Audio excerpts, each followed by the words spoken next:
बंगाल में कूच बिहार हिंसा पर जारी है संग्राम। ममता बनर्जी ने आज जहां इस मुद्दे को भुनाने की कोशिश की तो वहीं बीजेपी ने ममता पर हिंसा को भड़काने का आरोप जड़ दिया। आज दिन भर इस मुद्दे पर टीएमसी और बीजेपी में वार पलटवार होता रहा। एक दूसरे पर सवालों के तीर छोड़े जाते रहे। कूच बिहार हिंसा के मुद्दे पर कई सवाल उठ रहे हैं। हम इन तमाम सवालों पर अपने खास मेहमानों से करेंगे चर्चा, लेकिन पहले देख लेते हैं आज दिन भर किस तरह से आरोप प्रत्यारोप लगे।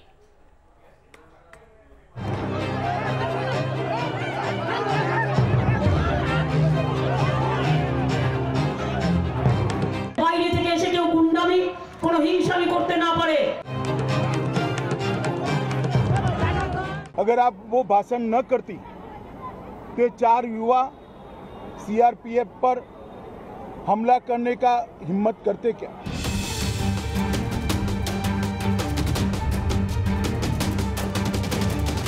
पश्चिम बंगाल में चौथे चरण का चुनाव हिंसा के नाम रहा।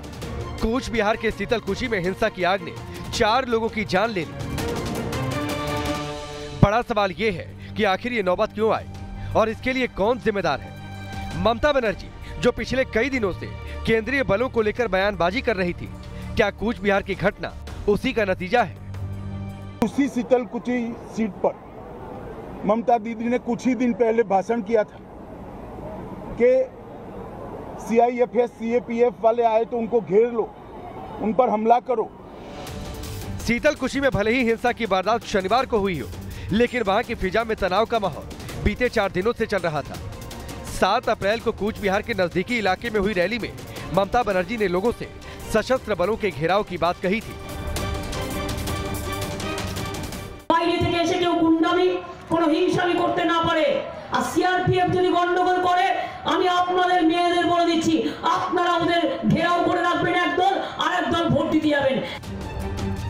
अब ममता का 8 अप्रैल को दिया गया बयान भी सुनिए, जो उन्होंने नंदीग्राम की चुनावी रैली में दिया था। फ्री एंड फेयर इलेक्शन एवं public should be allowed to cast their vote. CRPF should not obstruct them. I respect the CRPF, which CRPF who are real jawans, but I don't respect the BJP CRPF who are doing the nuisance, beating the women and killing the people and harassing the people. I don't support them. इतना ही नहीं, पहले दौर के चुनाव के बाद से ही ममता अपनी रैलियों में लगातार केंद्रीय बलों पर अत्याचार करने और महिलाओं को परेशान करने का आरोप भी लगाती रही है। अमित शाह ने इस पर आज ममता से सीधा सवाल किया और पूछा कि दीदी बताएं कि क्या कूच बिहार की घटना उनके उकसाने वाले बयान का नतीजा नहीं है? मैं पूछना चाहता हूं ममता दीदी को, एक शार्प सवाल पूछना चाहता हूं कि क्या आपका वो भाषण वो 4 लोगों के मृत्यु के लिए जिम्मेदार नहीं है क्या? सिर्फ ममता ही नहीं, टीएमसी नेता रविंद्रनाथ घोष ने भी कूच बिहार की हिंसा से एक दिन पहले 9 अप्रैल को भड़काऊ बयान दिया, जिसमें उन्होंने कहा था वोटर पोलिंग बूथ पर लाठी के साथ जाए और सीआरपीएफ पर नजर रखें ताकि सीआरपीएफ कोई गड़बड़ी ना कर सके। सवाल यही है कि क्या ममता और उनके नेताओं के भड़काऊ बयान चौथे दौर में हुई हिंसा के लिए जिम्मेदार है? शीतलकुची पर अब सियासत भी शुरू हो गई है। ममता ने आज वहां जाने की कोशिश की, लेकिन चुनाव आयोग की सख्ती के कारण उनका चॉपर वहां नहीं उतर पाया। ऐसे में ममता ने बाकायदा आज काला दिवस मनाया और चुनाव आयोग को मोदी कोड ऑफ कंडक्ट जैसा नाम रखने की सलाह दे डाली। सवाल यही है कि क्या ममता जिम्मेदारी से बचने के लिए इस तरह के हथकंडे अपना रही है? आज बैटल ऑफ बंगाल में इन्हीं सवालों का जवाब तलाशने की कोशिश करेंगे टीम न्यूज़ नेशन। और इसी पर बात करने के लिए हमारे साथ कई सारे खास मेहमान जुड़ गए। हमारे साथ वरिष्ठ पत्रकार दिल्ली से एनके सिंह साहब हैं, मेरे साथ सुबीर भौमिक हैं जो कि वरिष्ठ पत्रकार हैं और कोलकाता से हमारे साथ जुड़े हुए हैं डॉक्टर निखिल प्रसून सिंह, भारतीय जनता पार्टी के प्रवक्ता मेरे साथ हैं, विजय मिश्रा प्रवक्ता टीएमसी मेरे साथ है और साथ ही साथ मेरे सहयोगी धीरेन्द्र पुंडीर कोलकाता से मेरे साथ बने हुए हैं। सबसे पहले विजय मिश्रा जी, जो शीतलकुची में कहा था ममता जी ने कि भाई एक धड़ा पहले जाए और घेर ले सीआईएसएफ को या सीआरपीएफ को, उसके बाद दूसरा जाके छप्पा मारे, फिर दूसरा धड़ा जाए और फिर वो उनको घेर ले और उसके बाद दूसरा धड़ा वोटिंग कर ले, तो ये वही हुआ। इसी तरह की हिंसा शीतलकुची में हुई है। अमित शाह कह रहे हैं कि इसके लिए ममता बनर्जी जिम्मेदार हैं। ममता का वो स्टेटमेंट हम आपको सुना चुके हैं, दीदी का वो स्टेटमेंट। आप बताइए, आपके नेताओं के उकसाने के चलते यह हिंसा की कार्रवाई तो नहीं हुई है? सरासरी बेबुनियादी बात वो लोग कर रहे हैं। हम लोगों ने कहीं भी छप्पा वोट की जो बात वो कर रहे हैं, ऐसा कुछ भी नहीं है। लेकिन आपने उकसाया तो था ना सीआईएसएफ के खिलाफ कि गलत कर रही है, गलत कर रही है, महिलाओं को मार रही है, हत्या कर रही है। शांति से सुनिए, शांति से यहाँ मतदान हो रहा है और यहाँ जो है कोई जवान, जो लोग सुरक्षा में यहाँ शांति से चुनाव कराने के लिए वो आए हुए हैं, अगर किसी को गोली चलाते हैं, बहुत ही मैं इसकी निंदा करता हूँ, क्योंकि गोली जो है, गोली चलाने के पहले आप लाठी चला सकते थे, आप आंसू गैस के गोले छोड़ सकते थे। सीआईएसएफ के जवानों के पास लाठी नहीं होती, माफ कीजिएगा, सीआईएसएफ के जवानों के पास आंसू के गोले भी नहीं होते। विजय मिश्रा जी, दोनों नहीं होता उनके पास। उनके पास वो पैरामिलिट्री फोर्स है। मैं उनके पास देखा है लाठी। बहुत ऐसे सीआईएसएफ के जवान है जिनके पास लाठी भी है, सीएपीएफ के जवान है जिनके पास भी लाठी देखा गया है, क्योंकि वो लोग लाठी चुनाव में इसका उपयोग कर रहे हैं। और कहीं भी हमारी पार्टी ने किसी को उसकाया नहीं है। पार्टी ने यह कहा है कि जो जवान, कुछ ऐसे भी जवान है, मैं जवान जो है देश के, ये लोग देश के लिए। आपके इस आरोप को चुनाव आयोग डिटेल्ड इन्वेस्टिगेशन के बाद इनकार कर चुका है। नंदीग्राम में दीदी ने आरोप लगाया था, नंदीग्राम में दीदी ने आरोप लगाया था, चुनाव आयोग ने कहा कि सुरक्षा बल सिर्फ अपना काम कर रहे हैं। अमित शाह जी के इशारे पे चल रहा है, इसमें तनिक भी कोई और बंगाल हार गए तो ये आप यही कहेंगे कि बंगाल की जनता अमित शाह के इशारे पर वोट कराई? सुनिए, बंगाल हम लोग हार नहीं रहे हैं। यह जो है बीजेपी के जो नेता और कुछ लोग भ्रम में हैं, उनका भ्रम 2 तारीख को टूट जाएगा। चुनाव जो है यहाँ बंगाल में टीएमसी की सरकार बनेगी, यहाँ की जनता यह तय कर चुकी है। लेकिन जो भाजपा के जो सारे फोर्स जो यहाँ लगे हुए हैं बंगाल को दखल करने के लिए, तमाम जवानों को मैं सैल्यूट करता हूँ, जवानों को मैं सलाम करता हूँ कि जवान जो है, सब जवान वैसे नहीं है। और वही जवान को जो और उन्हीं जवानों से राइफल छीनने की कोशिश हुई शीतलकुची में, उन्हीं जवानों से जिनको आप सलाम कर रहे हैं, उनसे राइफल छीनने की कोशिश हुई शीतलकुची में। कहीं सुनिए, कहीं कोई राइफल छीनने की कोशिश नहीं हुई। ये सारा जो है, जो भी ब्लेम है, बेबुनियाद है। अरे आपके एसपी ने कहा, इलेक्शन ऑब्जर्वर ने कहा, सब लोगों ने बयान दिया, चुनाव आयोग का भी यही बयान है कि राइफल छीनने की कोशिश हुई, उसके बाद गोली चलानी पड़ी। चुनाव आयोग, सुनिए, चुनाव आयोग जो है बीजेपी के इशारे पे काम कर रहा है। तो फिर जब चुनाव आयोग बीजेपी के इशारे पर काम कर रहा है तो आपके जीत की उम्मीद तो खत्म हो जाती है ना। फिर क्यों चुनाव लड़ रहे हैं? बहिष्कार कर दीजिए। अगर चुनाव आयोग बीजेपी के इशारे पर काम कर रहा है तो आपकी जीत की उम्मीद खत्म हो जाती है ना। आपकी जीत की उम्मीद खत्म हो जाती है, वो तो ईवीएम भी बदल देंगे। जनता इसका जवाब देगी, जनता जवाब देगी, यह पक्का है कि जनता जवाब देगी। ठीक है, डॉक्टर निखिल प्रसून के पास चलता हूँ। निखिल प्रसून जी, इनके नेताओं ने बिल्कुल नहीं उकसाया, ये दावा कर रहे हैं कि इनके नेताओं ने बिल्कुल नहीं उकसाया और शीतलकुची में राइफल छीनने की कोशिश भी नहीं हुई, जो चुनाव आयोग के मार्फत बयान आया है। जी नमस्कार। देखिए, सत्ता शीर्ष पर बैठे हुए लोगों के द्वारा किया गया ऐसा आचरण शायद स्वतंत्र भारत के इतिहास में बड़ा ही विरला होगा, क्योंकि देखिए, हाथ से फिसलती हुई सत्ता को वापस पाने की उत्कंठा ने सत्ता शीर्ष पर बैठे हुए एक व्यक्ति को इतना नीचे गिरा दिया कि उन्होंने लोगों को अपना हथियार के रूप में इस्तेमाल करना शुरू कर दिया।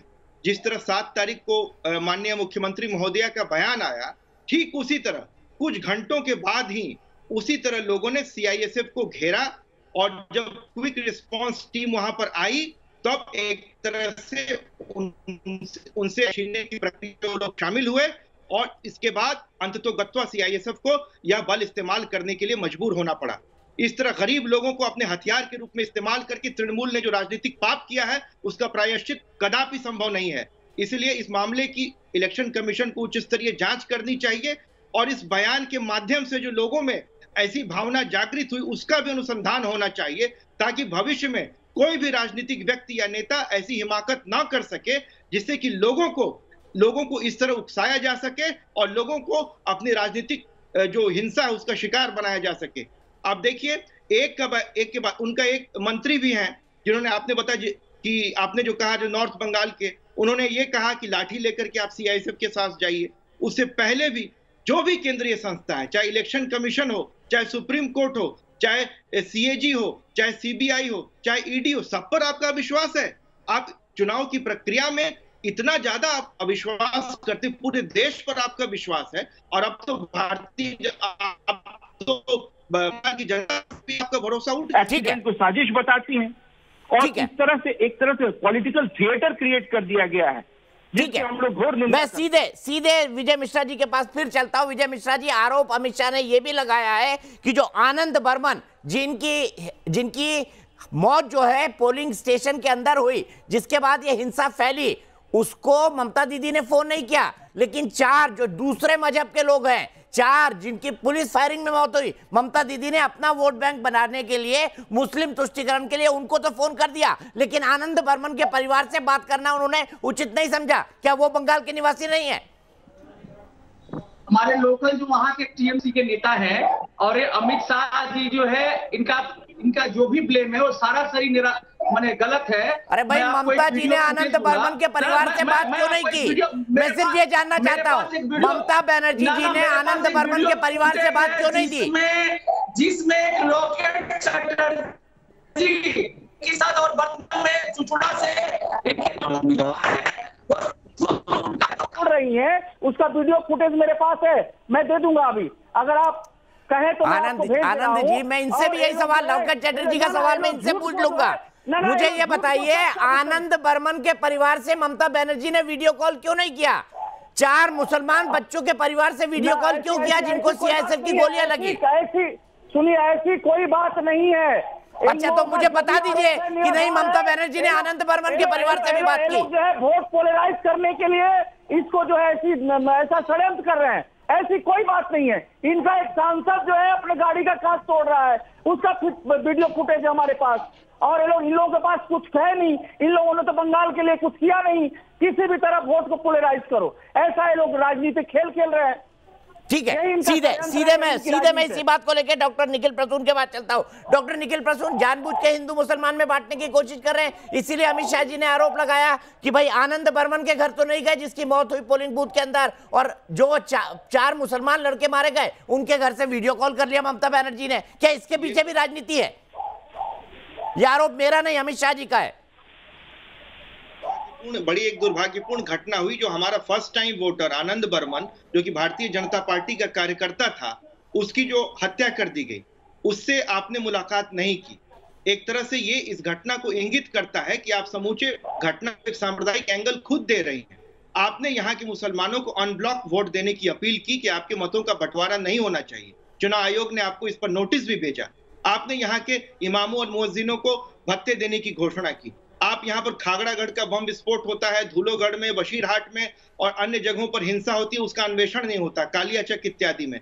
आप यहाँ पर दुर्गा पूजा का जो विसर्जन है उसमें हाईकोर्ट में जाना पड़ता है। आप यहाँ सरस्वती पूजा नहीं होने देती है। रामनवमी के जुलूस के समय में हजारों लोगों के खिलाफ आप केस आयद करती हैं और कई लोगों को बेल लेना पड़ता है। तो आपकी पूरी राजनीति, लेकिन उत्तरोत्तर क्या हुआ, जो अल्पसंख्यक हैं उनकी दशा में पूरी तरह गिरावट हुई, वो लोग अधोगति की तरफ गए। आप एक सिंबोलिज्म की राजनीति में पहले से मुलविस थी, अब इलेक्शन जब सामने आया तब आप चंडी पाठ करने लगी और आप तिलक लगवा करके घूमने लगी और ऐसी ऐसी बातें करने लगी। आप जय श्री राम बोलने के समय में आप लोगों को अंदर कर देती थी। तो आपकी राजनीति जो बनावटी राजनीति है, तो वो इस तरह नहीं है। हम सेक्युलर इसलिए नहीं है कि रात के अंधेरे में आपने संविधान की प्रस्तावना में धर्मनिरपेक्षता लिखवा दिया। हम लोग सेक्युलर हैं क्योंकि हम लोग सनातन के ध्वजवाहक हैं। हम लोग नेचर से, अपनी प्रकृति से सेक्युलर हैं। अच्छा, डॉक्टर निखिल प्रसून, ये भी बता दीजिए, क्या लॉकेट चैटर्जी ने अपना ही गाड़ी का शीशा अपने खुद तोड़ा? क्योंकि आरोप लगा रहा है विजय मिश्रा कि हमारे पास फुटेज है, लॉकेट चैटर्जी खुद अपनी गाड़ी का शीशा तोड़ रही है। मैं दे दूंगा, मेरे पास है, भेज दीजिए मेरे गेस्ट कोऑर्डिनेटर को, मैं चला देता हूँ विजय मिश्रा जी। ठीक है, मैं भेज दे रहा हूं। दिनों बाद आप ये कहिएगा कि वही शीतलकुची एरिया में जिस वक्त हमारे प्रदेश अध्यक्ष माननीय श्री दिलीप घोष पर जो हमला हुआ, भीषण और जानलेवा हमला था, जिस तरह से उन्हें हेलमेट पहनना पड़ा और कांच तोड़े गए, आपने बंगाल के लिए क्या किया? 5 ऐसे कार्य था। आपके पास है कोई?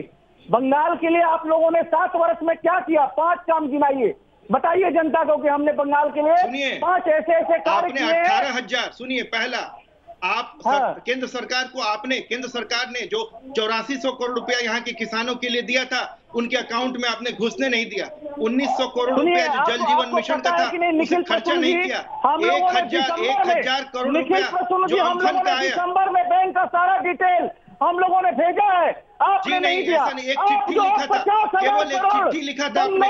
एक चिट्ठी लिखने से नहीं होता है, सारा डिटेल्स देना पड़ता है।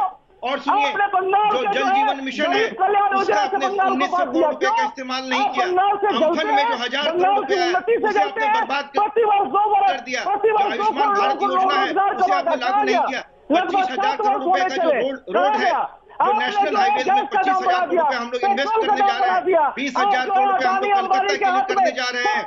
यहाँ के जो दलित एक एक करके विजय जी इतने उत्तेजित ना होइए। डॉक्टर निखिल प्रसून, हम दोनों से रिक्वेस्ट करता हूँ एक दूसरे पर ना बोले। निखिल जी कंक्लूड करिए, मुझे बाकी गेस्ट के पास भी जाना है। देखिए, मैं 5 नहीं, मैं अभी अगर आपको कार्यक्रम हो तो मैं 50 चीजें ऐसे गिनवा सकता हूँ जिसकी केंद्र सरकार ने यहाँ लागू किया है अपने तरफ से, लेकिन यहाँ की सरकार ने बाधा डालने की प्रक्रिया शुरू कर दी। और हमारे संकल्प पत्र में आपने तो सरकार का पैसा रोक के रखा है, 50,000 करोड़ जो अम्फन में आया, आपने उस 1,000 चलिए अब आप रिपीट कर रहे हैं। ये भी विजय मिश्रा जी, ये भी एक हकीकत है कि केंद्र की योजनाओं को अपने राज्य में लागू नहीं होने दिया। इस फैक्ट को सभी लोग जानते हैं। एक मिनट, मुझे सुबीर भौमिक जी के पास जाना है। रुकिए विजय मिश्रा जी, मैंने आपको इनफ मौका दिया, मैं आऊंगा उस पर। सुबीर भौमिक जी, मुझे ये बताइए, कल शीतलकुची में जो कुछ हुआ और अब जिस तरह से आनंद बर्मन का मुद्दा गृह मंत्री उठा रहे हैं, इसका आने वाले फेजेस में क्या असर पड़ेगा आपके हिसाब से पश्चिम बंगाल में? दीपक, 3 चीज मैं पहले बोल देता हूँ। आनंद बर्मन वाला सवाल और इसका इम्पैक्ट जो है पुलिस फायरिंग का, उसका जवाब जरूर। इसका दोनों तरफ जो है, दोनों साइड से पोलराइजेशन यानी कि ध्रुवीकरण की कोशिश हो रही है और ये जाहिर है। और इसका जो है फायदा ये ध्रुवीकरण का किस तरफ होगा ये आपको भी पता है, मुझे भी पता है, क्योंकि इसका जो मुस्लिम एरिया है उसमें इसका फायदा जो है वो बेशक तृणमूल को होगा, क्योंकि दीदी ने जो बोला था फायरिंग के चलते अब वो और जोर शोर के साथ कह रहे हैं और ये लोग मान भी रहे हैं, मतलब उन इलाकों में कि केंद्रीय बल जो है वो बीजेपी का फोर्स है, जो नैरेटिव उनका है। दूसरे तरफ ये आनंद बर्मन का मुद्दा को लेकर जो दूसरे लोग हैं जो मुस्लिम नहीं है वो भाजपा की तरफ जा रहे हैं, तो ये ध्रुवीकरण का कोशिश दोनों तरफ से हो रहा है। एक चीज मैं आपको बताता हूँ, ये सीआरपीएफ वाला जो मुद्दा आपने कहा ना, क्योंकि मैं भी किसी जमाने में फोर्स में रहा हूँ जर्नलिज्म में आने से पहले। सीआरपीएफ बेसिकली रायट पुलिस हुआ करता था। आने वाले कई सालों में खास तौर से कश्मीर और ये माओइस्ट, इसके बाद ये लोग पैरामिलिट्री बनाया गया है। एक चीज मैं आपसे जिक्र करूंगा, एक स्टैंडर्ड ऑपरेटिंग प्रोसीजर होता है, जो वल्नरेबल एरिया है वहां इनका डिप्लॉयमेंट हथियार के साथ हो, बेशक इसमें कोई शक नहीं। बट हम कल आपके प्रोग्राम खत्म करके वोट देने के लिए गए थे, क्योंकि ये कलकत्ता का जादवपुर यूनिवर्सिटी का इलाका जो है, यहाँ मेरा वोटिंग केंद्र था। यहाँ बहुत पीसफुली इलेक्शन हो रहा था। एकदम अंतिम चरण में हम जाकर वोट दे पाए, क्योंकि 6 बजे तक तो हम आपके प्रोग्राम में थे, 6:30 में वोटिंग बंद होता है। तो वहां जब हम गए तो यहाँ बिल्कुल पीसफुल वोटिंग हो रहा था, बट लोग हथियार के साथ थे। तो हमने उन जवानों से पूछा कि तुम्हारे ऊपर तुम्हारा एसओपी क्या है? तो एसओपी सुन के मुझे, साहब आप फोर्स में कभी रहे? मतलब हाँ यार रहे हैं, परेड पीटी किया तुम्हारे जैसा। तो कहा कि सर हमारे यहाँ तो हथियार के साथ ही डिप्लॉयमेंट हुआ है। मतलब हर जगह हुआ है या सेंसिटिव बूथ में हुआ है? तो बोला नहीं, हर जगह। अब यहाँ एक गड़बड़ ये जरूर है कि जनरली चुनाव आयोग जिन जिन इलाकों में जिनको संवेदनशील मानता है वहां भले हथियार के साथ डिप्लॉयमेंट हो, वो ठीक है। बट विजय मिश्रा जी जो कह रहे हैं, इनके बात में एकदम जरूर है कि हर जगह अगर आप हथियार के साथ डिप्लॉय करते हो तो पहला रेस्पॉन्स जो होगा हथियार के साथ हो, ठीक है, जो कि होना नहीं चाहिए। ठीक है, मैं सीधे इनके सिंह साहब के पास चलता हूं। आंसू गैस अगर वो सब नहीं है तो पहले ही जो फर्स्ट रिस्पॉन्स अगर बुलेट के साथ आपको मजबूरन करना पड़ रहा है क्योंकि आपके पास दूसरा कुछ नहीं है, तो जो जवान कंधे में राइफल कैरी कर रहा है वो साइड में लाठी भी कैरी कर सकता है, ऐसी बात नहीं है। ठीक है एनके सिंह साहब, क्या पैरामिलिट्रीज का एसओपी ये होता है कि वो लाठी के लेकर जाए, आंसू लेकर जाए और रॉयट पुलिस या लोकल पुलिस की तरह बिहेव करे, या जो भी पैरामिलिट्री फोर्सेस इलेक्शन के लिए जाती है उन सबको हथियार अनिवार्य होता है? आपको आर्म्स लेके जाना है, आंसू का भले नहीं ले जाए, बट एक चीज जरूर है दीपक कि अपना ये लाठी बेशक कैरी कर सकते हैं, आंसू गैस का थोड़ा प्रॉब्लम। सीआरपीएफ में दंगे काफी ज्यादा होने लगे, मंदिर आंदोलन चला था और उस समय दंगे पूरे देश में हो रहे थे, तो सीआरपीएफ ने एक रैपिड एक्शन फोर्स डेवलप किया। रैपिड एक्शन फोर्स दंगा वाला फोर्स था और उसका पर्पस भी यही था। उस समय जब ये पैदा हुआ था तो पहली बटालियन इलाहाबाद में बनी थी और रैपिड एक्शन फोर्स इस पर्पस के लिए ही बनाया गया था। जो एसओपी इसका होता है बहुत सिंपल है, ऐसा नहीं। पर यहाँ पर रैपिड एक्शन फोर्स नहीं था, यहाँ सीआईएसएफ था जो कि इंडस्ट्रियल सिक्योरिटी के अंदर आता है और बकायदा उसका मैंडेट होता है कि वो हथियार लेके जाए अगर मैं गलत नहीं हो तो। मैं शीतल कुची की बात कर रहा हूं। नहीं, बिल्कुल हम दूसरी बात कह रहे हैं, हम किसी और के बारे में कह रहे हैं। यहां पे केस बिल्कुल डिफरेंट था, हम लोग शायद डेविएट कर रहे हैं। यहां पे 400 लोग अगर उनके पास हैंड बॉम्ब्स है, आप जानते हैं कि वेस्ट बंगाल में कुटीर उद्योग है बम बनाना, उस समय जो हमारा फोर्स होता है वो एसओपी से नहीं गवर्न होता, क्योंकि अगर 4 या 10 की वो है, एक सेक्शन सिर्फ है और वहां पे 400 आदमी आ गए हैं, तो आप सोचिए कि उस समय क्या वो लाठी चला सकता है, क्या वो लाठी से कंटेन कर सकता है। लिहाजा मैचिंग फोर्स देना पड़ता है कंटेन करने के लिए। एसओपी ये है, अगर 4 आदमियों को घेर लिया है, 4 सीआईएसएफ के जवानों को घेर लिया है, तो पहला काम करेगा वो गोली चलाएगा और वो सेल्फ डिफेंस में अलाउड है, उसके लिए मजिस्ट्रेट की जरूरत नहीं है जो सीआरपीसी में प्रोविजन है। लिहाजा इस बात को समझना चाहिए कि अगर एक सेक्शन वहां पे खड़ी है उसकी सीआईएसएफ की या सीआरपीएफ की या किसी भी सीएपीएफ की, तो उस समय अगर 400 आदमी उन्हें घेर रहे हैं और खतरा यह है कि उनके पास बॉम्ब्स हो सकते हैं जिसका खतरा था, तो उस समय वो गोली चलाएगी, वो कुछ और नहीं चला सकती। तो पहला तो ये बेसिक बात क्लियर होनी चाहिए। उस समय एसओपी बिल्कुल डिफरेंट होता है। सेल्फ डिफेंस में ये सीआरपीएफ में भी प्रोविजन है कि सेल्फ डिफेंस में आप मजिस्ट्रियल और परमिशन की वो नहीं करेंगे। ठीक है, मैं ब्रेक के बाद आऊंगा क्योंकि मुझे ब्रेक लेना मजबूरी है, लेकिन एसओपी को सबसे बेहतर समझाएंगे धीरेन्द्र, क्योंकि पिछले 25 साल से वो मिलिट्री, पैरामिलिट्री और साथ ही साथ लोकल पुलिस कवर करते रहे। धीरेन्द्र से शुरुआत करेंगे ब्रेक के बाद। तो हम बात कर रहे हैं कूच बिहार में हुई हिंसा की। अमित शाह ने आरोप लगाया कि कूच बिहार में हिंसा के पीछे ममता बनर्जी का अपने कैडर को भड़काना है कि जहां भी सुरक्षा बल यानी पैरामिलिट्री फोर्सेस के लोग मिले उनका घेराव कर लो। ये अपील उन्होंने नंदीग्राम में की थी और कल कूच बिहार में भी जब घेराव हुआ, हाथ में उनके हथियार थे, तब सीआईएसएफ को गोली चलानी पड़ी। ऐसा चुनाव आयोग का वर्जन है। सीधे अपने पैनल को इंट्रोड्यूस करता हूं। मेरे साथ एनके सिंह साहब है, वरिष्ठ पत्रकार, सुबीर भौमिक के वरिष्ठ पत्रकार कोलकाता से, मेरे साथ विजय मिश्रा है टीएमसी से, और डॉक्टर निखिल प्रसून सिंह है जो कि भारतीय जनता पार्टी के राष्ट्रीय प्रवक्ता हैं। सीधे मैं चलता हूं सबसे पहले सुबीर जी के पास। सुबीर जी, जहां तक मेरी जानकारी है, मैंने किसी भी इलेक्शन के अंदर, मेरे ख्याल से मैं 1992 से सभी इलेक्शंस कवर कर रहा हूं, 1992 से 2021 तक किसी भी पैरामिलिट्री के जवान को बूथ पर बिना हथियार के नहीं देखा। बिना हथियार का नहीं, बट हथियार के साथ लाठी भी होता है साहब। वो स्टैंडर्ड एक आउटफिट, किटिंग आउटफिट होता है जिसमें इस साइड में राइफल स्ट्रिंग करके रखते हैं और इस साइड में लाठी लगा के रखते हैं। इसका मतलब यही है कि साहब पहला ऑप्शन आपके पास लाठी होना चाहिए, मतलब नॉन लेथल ऑप्शन जिसको कहते हैं, उसके बाद में लीथल ऑप्शन आता है। सिंह साहब सही कह रहे हैं कि अगर आपको 4 या 5 जवान को अगर 400 लोग घेर रहे हैं, हमला कर रहे हैं, बकायदा फायरिंग करना पड़ेगा। बट मेरा कहने का मकसद ये नहीं था कूच बिहार में क्या हुआ। मेरा कहने का मकसद था हर बूथ में सिर्फ हथियार के साथ अगर बंदा है तो उसका फर्स्ट रिस्पॉन्स हथियार से ही होगा, और वो अपने आप में खतरनाक चीज है। उसमें ये लगने लगता है लोगों को कि ये फोर्स जो है एक ऑक्यूपेशन फोर्स जैसा है। एक तो लैंग्वेज का गैप है ही है, दूसरे साथ अगर आप पूरी तरह से हथियार लगा के गश्त लगा रहे हो, हथियार लेके खड़े हो और एग्रेसिवली थोड़ा बहुत बात कर रहे हो, हालांकि हर जगह ऐसा नहीं है, हम जहां गए बूथ पे बहुत अच्छी तरह से लोग पेश आए, बट कई जगह लैंग्वेज का जो गैप होता है उससे भी बात बिगड़ जाती है। ये जरूर है कि ये एक इंटरनल सिक्योरिटी सिचुएशन है, ये कॉम्बैट एरिया नहीं है, ये माओइस्ट एरिया जम्मू कश्मीर नहीं है, नॉर्थ ईस्ट नहीं है।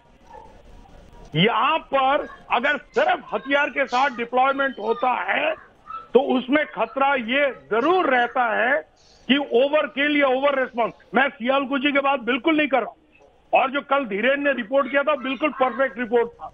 बहुत प्रोवोकेशन था, शायद मजबूरन गोली वहां चलाना पड़ा और उससे हमको कोई इतराज नहीं है कि सेल्फ डिफेंस में हर किसी को गोली चलाने। ठीक है, मैं सीधे आप ही का जो कंसर्न है वो एनके सिंह साहब के पास ले जाता हूं। एनके सिंह साहब, ये क्या संभव है कि पैरामिलिट्री फोर्सेस के जवानों को भी जब इलेक्शन ड्यूटी के लिए तैनात किया जाए तो उनको बोला जाए सिर्फ डंडा रखे, हथियार ना रखे? नहीं, हथियार रखेंगे, बिल्कुल हथियार रखेंगे, पर डंडा भी रखेंगे। चलिए, हथियार भी रखे और डंडा भी रखे, बिल्कुल रख सकते हैं। बिल्कुल, हम आपको दिखा दें कैसे रखा जाता है। बिल्कुल सही कह रहे हैं आप। बैटन रखे, बैटन दूसरे पर्पस के लिए होता है, डेटरेंट फोर्स होता है, हमेशा चलाने के लिए नहीं रखते। हाँ, लेकिन इसका ओवर यूज भी ना हो, तो इसके लिए एसओपी जो पूरा पढ़ाया जाता है एडमिनिस्ट्रेशन में इनके, तो ये है कि एक तो कम संख्या में रहे ही नहीं आप। मान लीजिए कि 400 आदमी का आपको मौत को कभी भी हो सकता है इलेक्शन टाइम में, लिहाजा 4 या 1 सेक्टर कम से कम रहे वहां पे, और उसके साथ सिविल पुलिस है जो आसपास रहे, जो डेटरेंट है। यहाँ पे ये गलती हुई कि बहुत कम सी फोर्स और अचानक मॉब वहां चला आया। अब इसके पीछे क्या है? ममता बनर्जी से पूछा जाए, नंदीग्राम में जब आपने सेंटेंस यूज किया कि हमारे आदमियों को की हत्या कर रहे हैं, एक भी आपने एविडेंस दिया कि क्या सीआरपीएफ ने हत्या की है? हत्या वर्ड यूज किया है। आप इस तरह राजनीतिक मंच से खड़े होकर कुछ भी बोल के निकल जाएंगे। मुझे लगता है कि एक और मॉडल कोड ऑफ कंडक्ट में एडिशन होना चाहिए कि अगर आपने किसी संस्था पे आरोप लगाया तो जिस जगह के लिए आरोप लगाया है, अगर आप जीतती हैं, आपका कैंडिडेट जीतता है या आरोप लगाने वाले का कैंडिडेट, तो वो इलेक्शन नल एंड वॉइड कर दिया जाएगा, जिससे ये हो जाएगा। ममता बनर्जी इलेक्शन कमीशन से लगा रही है, वो होम मिनिस्ट्री से लगा रही है, सीआई स्पेशल फोर्सेस से लगा रही है, कोई बात नहीं, आप लगाइए, लेकिन लिख के ले लिया जाए कि अगर ये नहीं हुआ और आप जीतती हैं तो आप सरकार नहीं बनाएगी, क्योंकि आपका ये सारे बैलेट वाइट मारा जाएगा। पहले ये, दूसरा, आप हर बार जब ये कह रही हैं इन इंस्टीट्यूशन को एक भी प्रूफ आप इस तरह का लिखा तो दीजिए कि बाइट हुआ है।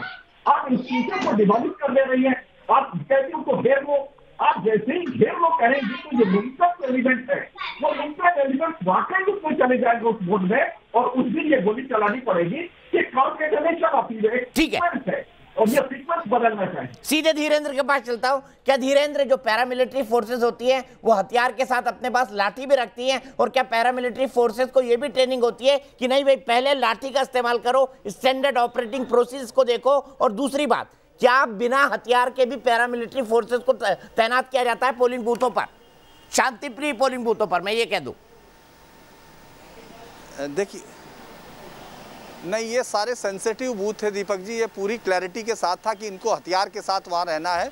अगर आप कूच बिहार के बूथ देखेंगे तो उनका सारा जो शीतलकुची और ये तमाम सेंसिटिव बूथ्स में आते हैं, और यहाँ हथियार के साथ फुल फ्लेज रहना होता है। और यहाँ जिस तरह का आपने देखा होगा, जिस तरह की वायलेंस का था, तो उस समय ये पहले से अंदाजा था कि किस तरह के वहाँ प्रोसीजर्स है। इसके साथ साथ ये भी है कि सीआरपीएफ ने कुछ समय से, ये शुरुआत में सीआरपीएफ में हुआ था, जबकि वो जो वहाँ कश्मीर में पत्थरबाजी और उन तमाम से निपटने के लिए आपने देखा होगा शील्ड और लाठी इस तरह से दी गई थी। नॉर्मली जो सीआरएसएफ है या दूसरी फोर्सेज है वो हथियार के साथ वहाँ तैनात होती हैं, उनके साथ कुछ यूनिट लाठी की ज़रूर रखी जाने लगी है, पिछले कुछ समय का प्रोसेस है। लेकिन बूथ सेंसिटिव था, और शीतलकुची की घटना में चूंकि हम वहीं मौजूद हैं, जो उसके कुछ देर बाद ही हम लोग वहाँ पहुँच गए थे, जिस तरह से देखा गया था कि किस तरह से वहाँ भीड़ पहुँची, तो उसने तोड़फोड़ करने के बाद ये नहीं किया कि वो किसी तरह की नारेबाजी कर रही थी या किसी तरह का उसमें उनको संभलने का मौका या जिस तरह का मौका दिया जाता जो सुरक्षा बलों को, कि वो दूसरे कोई मेथड अपनाने की कोशिश करते, क्योंकि क्यूआरटी भी वहाँ पहुँची थी, वो उस युवक को लेकर गई थी जो अपने आप से गिरा था, जिसको बेहोश हो गया, जिसका कोई रिश्ता इस पूरी उस घटना से नहीं था। जिसके बाद ये अफवाहें वहाँ इकट्ठी की गई और अफवाहों को लेकर वो भीड़ वहाँ पहुँची थी, और उसने बाकायदा ईवीएम तोड़े, और उसके बाद दरवाज़ा तोड़ा गया, और उसके बाद हमला किया गया। और हमला करते वक्त ये नहीं देखा, स्नैचिंग की जा रही थी हथियारों की, जो सबसे खतरनाक बात थी, क्योंकि वो सारे हथियार जो है बेहतर हथियार होते हैं और उसको स्नैच करने का मतलब आप समझ रहे हैं कि उसका इस्तेमाल भी किया जा सकता है। उस भीड़ को रोकने के लिए ये मजबूरी थी। और ये मैं इसलिए कह रहा हूँ क्योंकि इस घटना में सिर्फ जो सीआरपीएफ या सीआईएसएफ या पैरामिलिट्री फोर्सेस नहीं, चूंकि इसके बाद का ऑपरेशन जो भी था वहाँ वेस्ट बंगाल पुलिस थी। वेस्ट बंगाल पुलिस के डीआईजी रेंज सिलीगुड़ी, जो बाकायदा नाम जिनका अनप्पा है, जिन लोगों ने बाकायदा इंटरव्यू देते हुए उसी वक्त वहीं बताया कि किस तरह से आत्मरक्षा में ये फायरिंग करनी पड़ी। चूंकि वेस्ट बंगाल की जिस पुलिस के लिए लगातार कह रही थी ममता बनर्जी या तमाम लोग इसके कहना चाहते हैं कि उनको किस तरह से प्रेशर करके सेंट्रल मिलिट्री फोर्स को ऊपर रखा गया है, इस बात की क्लैरिटी वहां साफ थी कि किस तरह से उस भीड़ ने न केवल हथियार छीनने की कोशिश की बल्कि उनकी जान भी खतरे में थी उस एजेंसी वहां जितने सुरक्षा बल थे। लिहाजा ये मजबूरी थी उस वक्त गोली चलानी थी। अभी भी जांच, चूंकि मैं पोस्टमार्टम रिपोर्ट की कोशिश कर रहे थे हम लोग ये देखने की कि वहां किस तरह से वो गोली चली थी ये भी पता चलेगा, लेकिन स्थिति बहुत खराब थी। और अब आप वहां जाएंगे, कोई भी जो भी कह रहे हैं इस तरह की बात की हथियार से पहले वहां लाठी डंडा का इस्तेमाल, उस तरह की स्थिति वहां नहीं थी। ये सेंसिटिव बूथ था और पहले से उससे पहले सुबह एक बूथ नंबर 106 पर एक युवक की हत्या हो चुकी थी। यानी अगर हम कूच बिहार की उस स्थिति को देखें तो वहां ये सवाल बेमानी होता है। हाँ, ये जरूर सचिन भौमिक जी का कहना सही है कि पिछले कुछ समय से लाठी रखी जाने लगी यूनिट के तौर पर, इसलिए क्योंकि इस तरह की स्थिति में उसका इस्तेमाल कर सकते हैं।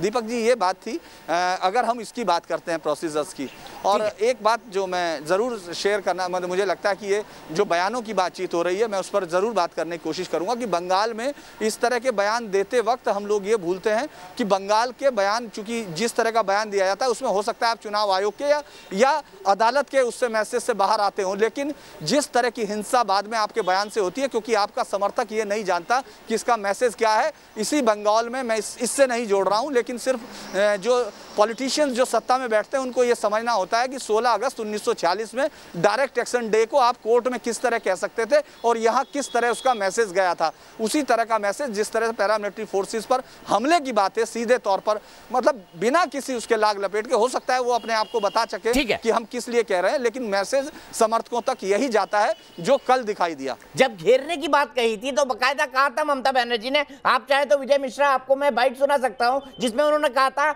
हमारे समर्थकों की हत्या कर रही है सीआरपीएफ, जबकि एक भी ऐसा इंसिडेंट नहीं हुआ था। आखिर आपके बड़े नेता झूठ क्यों बोल रहे थे इस मामले में?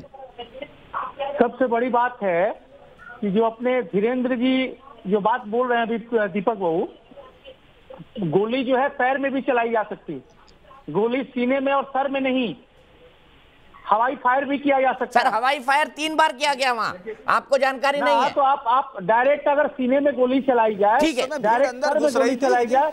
धीरेन्द्र बताइए, क्या पैरों में गोली नहीं चलाई जा सकती थी? बताइए, आप ग्राउंड जीरो पर मौजूद है। विजय मिश्रा का सवाल है।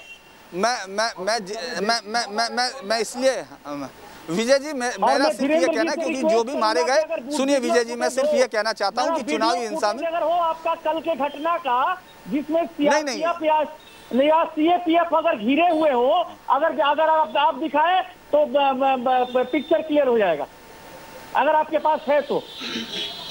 ठीक है विजय जी, देखिए विजय जी, एक बात मैं आपको साफ कर देता हूँ।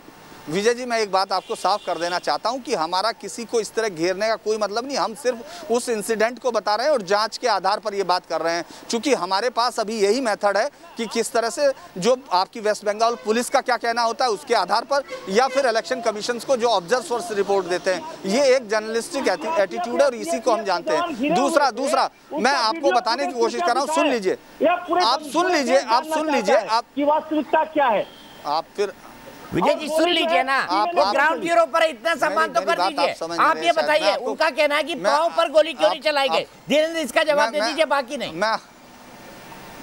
मैं आपको ये मैं बताने की कोशिश कर रहा हूं कि उस वक्त जो भीड़ थी वो उतने करीब थी, वहां उसको आपको फायरिंग, और उस समय अंदर घुस चुकी भीड़ थी, तोड़ के दरवाजे उस बूथ के अंदर पूरी तरफ से घेर लिया गया था। उस समय जिस तरह की स्थिति थी, उस समय उन जवानों ने जो किया, ये तो देखिए डिटेल्ड एक इंक्वायरी अगर होती है तो उसमें ये साफ होगा कि उस वक्त कहाँ थी। लेकिन जब हम वहाँ पहुंचे, उस बूथ की पोजीशन आप समझिए, उसका एरिया समझिए, और वहाँ जहाँ उस पर घटना हुई थी 126 के अंदर, उसका पूरा हिस्सा ये कहता है कि जब वहां अंदर तक पूरी भीड़ 400 आदमियों की घेर लेती है तो आपके पास इतना स्पेस भी मुश्किल बचता है कि आप इधर से उधर मूव करते हैं। उस पूरी भीड़ ने जिस तरह से उस पूरे वहां कुछ बूट भी पड़े थे अंदर 126 के अंदर, हम लोगों ने बाकायदा कैमरे पर भी है, बूट भी थे, कैप्स भी थी, यानी जिस तरह से वो स्कफल के उसमें थे, आपको उस समय किसी भी तरह उस पार्टी को न केवल। ठीक है, मैं सीधे विजय मिश्रा जी के पास चलता हूं। विजय मिश्रा जी, लोगों की बात नहीं कर रहा मैं, आपने मेरे सवाल का जवाब नहीं दिया। ममता बनर्जी ने जब पहली बार पैरामिलिट्री फोर्सेस को घेरने की बात कही थी, उन्होंने कहा ये बीजेपी की मदद कर रहे हैं, ये बीजेपी वाले हमारे कार्यकर्ताओं की हत्या कर रहे हैं। कब हत्या हुई थी जब उन्होंने पहला ये बयान दिया था, मुझे बताइए। मैं किसकी हत्या हुई थी, कब हत्या हुई थी, कैसे हत्या हुई थी, कहाँ हत्या हुई थी, ये भी बताइए। सारे जो जितने भी जवान हैं, सब जवान वैसे नहीं है, कुछ ऐसे जवान हैं कि आप जो है देखिए, जैसा अपने सुबीर बाबू जो बता रहे थे, हर जगह चुनाव पीसफुली हुआ है। ये कोई मैंने हिंदुस्तान पाकिस्तान का बॉर्डर नहीं सर, पंचायत चुनाव में क्या हुआ और सुप्रीम कोर्ट ने क्या कहा था? विजय मिश्रा जी, हर जगह चुनाव शांतिपूर्ण नहीं हुआ है, क्यों झूठ बोल रहे हैं आप नेशनल टेलीविजन पर? आपके पंचायत चुनाव में क्या हुआ था ये पूरे देश ने देखा, सुप्रीम कोर्ट ने देखा। और यहाँ जो है आपका कुछ जवान ऐसे हैं जिसका मैं आपको तथ्य दूंगा कि जो इनडायरेक्टली कुछ जवान है, जवान वो देश के बहुत जवान जो है देश के धरोहर है, जवान जो है देश के लिए हम लोग जवान का बहुत सम्मान करते हैं। मैं कुछ जवान क्या बीजेपी वाले हैं या बीजेपी वालों के परिवारों से, या बीजेपी वालों ने पैसे दे दिए, या बीजेपी वालों ने ट्रेन करवाया कि ऐसे वोट डालना? ऐसी कोई बात नहीं। तो क्या बोलना चाह रहे हैं आप? मुझे आपने ये नहीं बताया किसकी हत्या हुई, ये ममता बनर्जी ने नहीं बताया। उन्होंने बताया हमारे कार्यकर्ताओं की हत्या कर रही है सीआरपीएफ वाले। ममता बनर्जी थोड़ी बोली है, ममता बनर्जी। चलिए एक मिनट सुनाइए, सीआरपीएफ के जवान हमारे जवानों की, हमारे कार्यकर्ताओं की हत्या कर रहे हैं, वो वाली बाइट सुनाइए ममता बनर्जी की, सुनाइए, सुन लीजिए आप। फ्री एंड फेयर इलेक्शन এবং public should be allowed to cast their vote. CRPF should not obstruct them,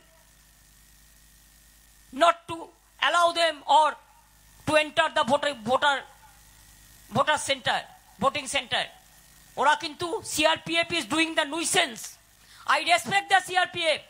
Which CRPF? Who are real Jawans. But I don't respect the BJP CRPF who are doing the nuisance, beating the women and killing the people and harassing the people. I don't support them. I don't respect BJP CRPF who are killing the people. बताइए कहाँ killing हुई थी जब बयान दिया था उन्होंने? बताइए विजय मिश्रा जी, बताइए। कुछ ऐसे भी सीआरपीएफ के जवान हैं, कुछ हैं। अरे किलिंग कहाँ हुई थी भैया, ये बताइए। हत्या कहाँ की सीआरपीएफ के जवानों ने? एक इंसिडेंट बताइए ना, वो तो रिपोर्ट हुआ होगा। सुनिए, इसके पहले जो है अभी कुछ दिन पहले की मैं बात बता रहा हूँ, कुछ जवान जो है आए हुए हैं, वो लोग बोलते हैं कि आपने वोट क्या बीजेपी को दिया। अरे हत्या कहाँ हुई ये बताइए। ममता बनर्जी ने आरोप लगाया टीएमसी कार्यकर्ताओं की किलिंग की जा रही है। किलिंग कहाँ हुई ये बताइए, किलिंग कहाँ हुई ये बताइए। मैं उसको उन लोगों को ला के आपके सामने खड़ा। अरे भैया किलिंग कहाँ हुई ये बताइए ना, किलिंग कहाँ हुई ये बताइए। सीआरपीएफ के जवानों ने सर, ममता बनर्जी जी बोल रही है किलिंग हुई, हत्या हुई, हत्या कहाँ हुई ये बताइए। जो है जवाब नहीं देंगे आप क्योंकि हत्या हुई ही नहीं। आप जवाब नहीं देंगे क्योंकि हत्या हुई नहीं, क्योंकि आपकी नेत्री झूठ बोल रही है। आपकी नेत्री झूठ बोल रही है। बात क्या है कि धीरेन्द्र जी से मैंने कहा, मुझे लग रहा है कि धीरेन्द्र जी कल वहां नहीं थे, धीरेन्द्र जी शायद आज गए होंगे। आपका सर्टिफिकेट लेने की धीरेन्द्र को कोई जरूरत नहीं है, न्यूज नेशन को भी नहीं है। कल से धीरेन्द्र वहीं पर है और कल भी हमने उनसे ग्राउंड रिपोर्ट लिया था। डॉक्टर सीधे डॉक्टर निखिल प्रसून के पास चलता हूँ। डॉक्टर निखिल प्रसून, क्यों नहीं बता पा रहे हैं कि सीआरपीएफ हत्या कर रही है? उन्होंने आरोप लगाया था नंदीग्राम में कि हत्या की जा रही है सीआरपीएफ के वालों से, टीएमसी के कार्यकर्ताओं की। न कल 4 जन की तो हत्या हुई है, कल हुई ना, उससे पहले कहाँ हुई थी? क्योंकि मिथ्यापूर्ण आरोपों के आधार पर जो अपनी राजनीति कर रहे हैं उनका भंडाफोड़ होने जा रहा है। और इस चुनाव में जितने ये सूडो सेकुलरिस्ट हैं, जितने अपोलोजिस्ट हैं, उनकी राजनीतिक दुकान बंद होने जा रही है इसके चुनाव के परिणामों के बाद। दूसरी बात कि ऐसी नौबत क्यों आई, ऐसी नौबत क्यों आई कि कमर में गोली, पैरों में गोली चली क्यों नहीं, डंडा क्यों चला, तो यहाँ क्यों, अरे ऐसी नौबत क्यों आई क्या आप इस बात को सत्यापित करने का प्रयास कर रहे हैं कि जनता को भड़काया जाए, लेकिन पूरी तरह भड़काया जाए, ये सब चीज उचित है, लेकिन जब जनता घेराव करे और सीआरपीएफ और सीआईएसएफ को 4 लोगों को 5 लोगों को 400-500 लोग घेराव करें तो उन पर लाठी चार्ज हो या कमर के नीचे वो लोग निशाना साधे हैं, लेकिन उस हद तक भड़काने को आप जायज ठहरा रहे हैं। अरे इसकी नौबत क्यों आई? ऐसी राजनीति क्यों की आपने जिसमें उन लोगों को भड़काया गया?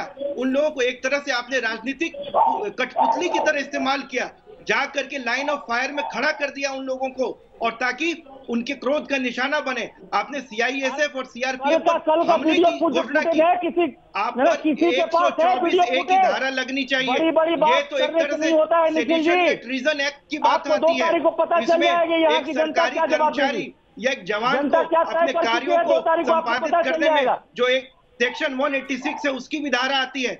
ये तो एक देश के खिलाफ एक विद्रोह जैसा है। बंगाल के लिए सीआईएसएफ और आर्मी के खिलाफ करते हैं। और इस तरह देखिए, जब मैडम चीफ मिनिस्टर जब यहाँ बनी, जब रेल मंत्री थी, उन्होंने सेंट्रल उस वक्त यूपीए की सरकार से लॉबिंग करके आरपीएफ का प्रोटेक्शन लिया था, क्योंकि राज्य पुलिस पर उनका भरोसा नहीं था। 2 साल तक आरपीएफ जब सीपीएम की हिंसा का शिकार हुए, जब सीपीएम की हिंसा का शिकार हुई वो, तब उन्होंने 2011 में उन्हीं केंद्रीय बलों को बुलाने के लिए आसमान सर पर उठा लिया। ठीक है, मैं यही रुकूंगा। अफसोस मेरे पास वक्त इतना है बहस के लिए, बातचीत करने के लिए। आप तमाम लोगों का बहुत बहुत शुक्रिया। हम सिर्फ तथ्य सामने लाना चाहते थे, किसने क्या कहा इसका विश्लेषण कर रहे थे। लेकिन आइए अब आपको बंगाल चुनाव का एक और रंग दिखाते हैं। बंगाल की जंग जीतने के लिए बहुजन समाज पार्टी यानी बीएसपी ने भी पूरा जोर लगा दिया है। कोलकाता के मशहूर रामलीला ग्राउंड में पार्टी के नेशनल कोऑर्डिनेटर आकाश आनंद ने रैली की और जनता से बीएसपी उम्मीदवारों को जिताने की अपील की। जरा दिल से बोलिए जय भीम, जरा फख्र होके बोलिए जय भीम। बंगाल के सियासी समर को त्रिकोणीय बनाने के लिए बीएसपी ने पूरी ताकत झोंक दी है। तस्वीरें देखिए, ये कोलकाता के मौला अली में मौजूद रामलीला ग्राउंड की है। रामलीला ग्राउंड में आज बीएसपी समर्थकों की बड़ी भीड़ आई। इस भीड़ के हीरो थे बीएसपी के नेशनल कोऑर्डिनेटर आकाश आनंद, जिन्होंने बंगाल में खुद मोर्चा संभाल लिया है और सच्चे बदलाव के लिए लोगों से बीएसपी को वोट करने की अपील कर रहे हैं। बीएसपी के नेशनल कोऑर्डिनेटर आकाश आनंद ने कहा कि बीएसपी सत्ता के हस्तांतरण से कहीं आगे सामाजिक राजनीतिक तौर पर संपूर्ण बदलाव की सोच रखती है। रामलीला ग्राउंड की महारैली में उन्होंने पूर्ण बदलाव के लिए जनता से जीत का आशीर्वाद मांगा। बाबा साहब डॉक्टर भीमराव अम्बेडकर एवं मान्यवर श्री काशीराम जी व इनके बताए हुए रास्ते पर चल रही माननीय बहन कुमारी मायावती जी की सलाह मानकर यहाँ अपने स्टेट में बीएसपी का जनाधार बढ़ाना होगा। बंग की जंग के 4 राउंड पूरे हो चुके हैं, लेकिन इस बार के चुनाव में सीधे सीधे सामाजिक तौर पर पिछड़ों की कोई बात होती नहीं दिख रही और न ही किसी दल ने पिछड़ों की मांगों को अपने मैनिफेस्टो में बड़ी जगह दी है। बीएसपी के नेशनल कोऑर्डिनेटर ने सूबे में सरकार बनने पर सामाजिक तौर पर पिछड़े वर्ग को उनका हक हर हाल में दिलाने का वादा किया।